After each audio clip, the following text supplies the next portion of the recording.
Hello everyone, Dave with Blue Bears Games here with another edition of $20 budget decks. Today's edition, Infinite Mana Myr. Yes, I have another Infinite Mana Myr deck I've done. Yes, I know this. This is two different colors though. The other one was black-white, this one is blue-red. Now, the reason for the different colors. One, it's every time I make these, they go at the cons super fast. The first decks that always go, so I need to make more than one. The reason why I chose different colors is because I want different aspects of the Infinite Mana Myr deck. Where the black-white one was more just get the infinite mana and kill your opponent as fast as possible with, a spell. This one can do that. Don't get me wrong.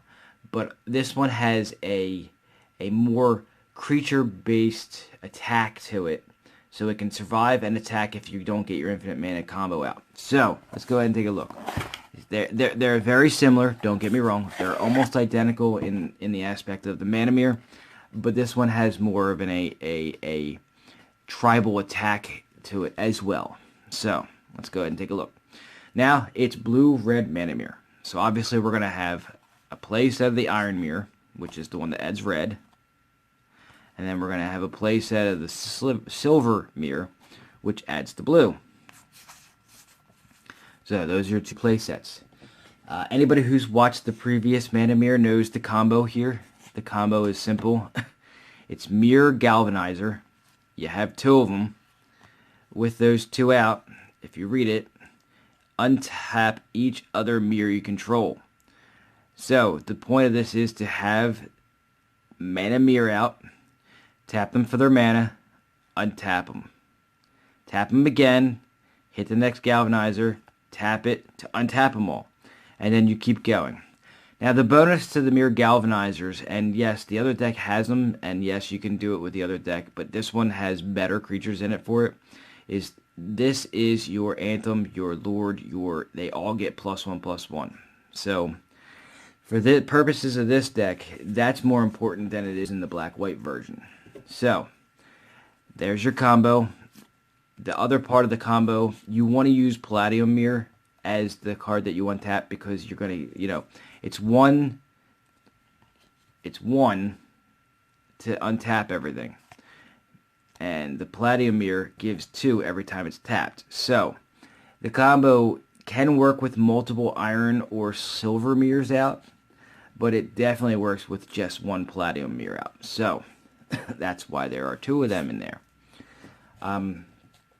Every Mirror deck has to have Perilous Mirror in there. It's just, it is what it is. They're good. They're good for helping clear the board. It's a 2 to cast 1/1. That when it dies, you do 2 damage to any target. So it helps clear out opposing creatures, or it could be the final damage you need to kill your opponent. So I have 4 of them in there. I always put 4 of them in a Mirror deck just because they're good. Alright, now, Mirror Retriever. There is a combo coming with Mirror Retriever. I will show you that in a little bit. Mirror Retriever is essentially Mirror's way of going infinite another way. Mirror can go infinite with mana, and they can go infinite with damage based upon other things. In the previous deck, I had a black creature in there that could help you whenever artifact dies, it deals 1 damage. I have a different version of that in here. It's a little bit more intuitive after seeing some of the newer cards, and I like it. So, he essentially is just your way to retrieve things. I know that you've read it by now, but whenever he dies, return an artifact from your graveyard to your hand. The point of this is to double Mirror Retriever, so that you can have 1 die, return 1. 1 die, return 1. So it's an infinite loop as long as you can get the mana. So that's the first part. The beatdown part of this is the Mirror Enforcer. A 7 to cast 4/4 is not really good, but when you give it affinity for artifacts and it becomes a free set 4/4, then it becomes a little different. Oh yeah, he's a mirror by the way, so your galvanizers also beef him. So if you've got it going correctly, you've got a free to cast 6/6. I don't know about you, but I've never seen a free to cast 6/6 be scoffed at. So I went ahead and put 2 of those. Oh no, I put a playset for this deck. That's right. This is Beatdown. So Beatdown with backup of infinite mana for the kill. That's what this deck does. Dark Steel Mirror. He's in here more for defense.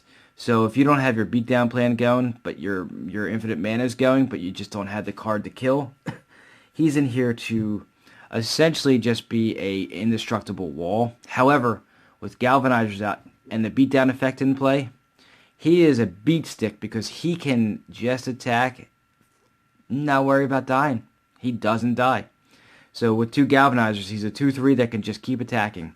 And it doesn't matter. He can kill anything that's in his path if he needs to. If he's not big enough, he just sits back and blocks, so he's an infinite blocker. So another infinite. 2 of those go in there. Now, this is where it's a little different. I mentioned the Galvanizers, but I didn't mention the Chief of the Foundry. Chief of the Foundry is an anthem. It is a lord in all, in a small sense, he's a lord. He's a 3 to cast 2/3 that gives other artifact creatures you control +1/+1. So now you're making your mirror even beefier. That's where the attack part, the aggro part of this deck comes into play. So I got 2 of those in there to make him even bigger. Alright, we are infinite mana. When you get the infinite mana off, you need your kill card. I have 4 of them in this deck. The first one I put in here was 2 fireballs. Fireball because fireball splits. So even if you don't have infinite mana, say you only have 1 galvanizer, but it still gives you, say, a ton of mana, like 14 mana. It might not be infinite, but this guy splits and you can kill a lot of things with this. You just split it up, kill a whole bunch of creatures, and then attack in. So if you're not infinite, but you have a good amount of mana, you can kind of clear the board. So I want 2 fireballs. And then the actual kill card, Disintegrate. Yeah, it looks just like Fireball. It is, but you're saving Fireballs for instances where you need to either win the game or you want to clear the board. And Disintegrate is basically just the kill card.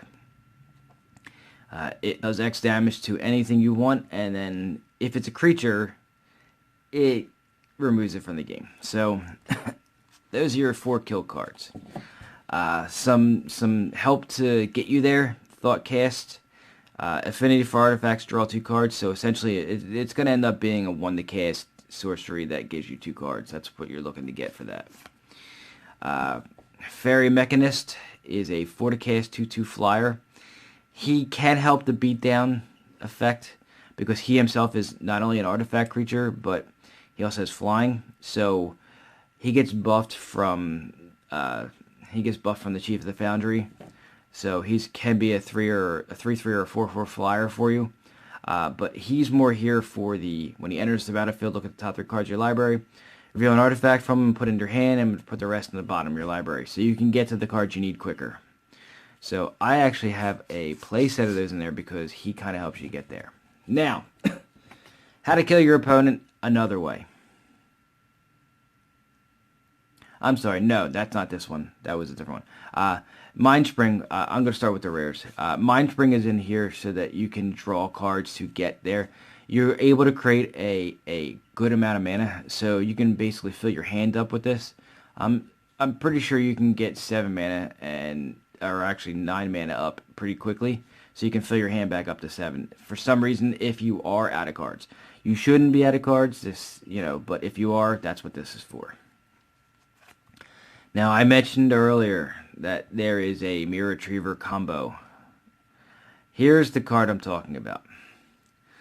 Pias Revolution. It's a 3 to cast enchantment. It says, whenever a non-token artifact is put into your graveyard from the battlefield, return that card to your hand unless target opponent has Pias Revolution, deal 2 damage to him or her. Depending on where you are in the game, if you're beating your opponent down, whenever you have an artifact die, it's 3 damage, by the way, not 2. You're either going to get the card back or you're going to kill your opponent. It seems like a win-win situation. With the Retriever, when it dies, you can get another artifact back with it to keep going with the Pias Revolution. So say you lost before you had Pias Revolution down, you lost an Iron Mirror. When your Mirror Retriever dies, you can then get that Iron Mirror back with this. Say you're, because the Mirror Retriever gives it back to you, and then you put it in play, and then it becomes a loop. So you're getting them back with the Retrievers. Your opponent's not going to pay 3 every time. They're going to probably pay the 3 on the Retriever, but that's what the other Mirror Retriever is for. They're not going to be able to keep doing it. You're going to whittle them down to the point where they can't do it at all. So you have a loop started. It's not a hard loop. It's a soft loop, meaning that it does have conditions that need to be met, but it can be done. So you can keep looping Mirror Retrievers. Oh, not just Mirror Retrievers. The Perilous Mirror.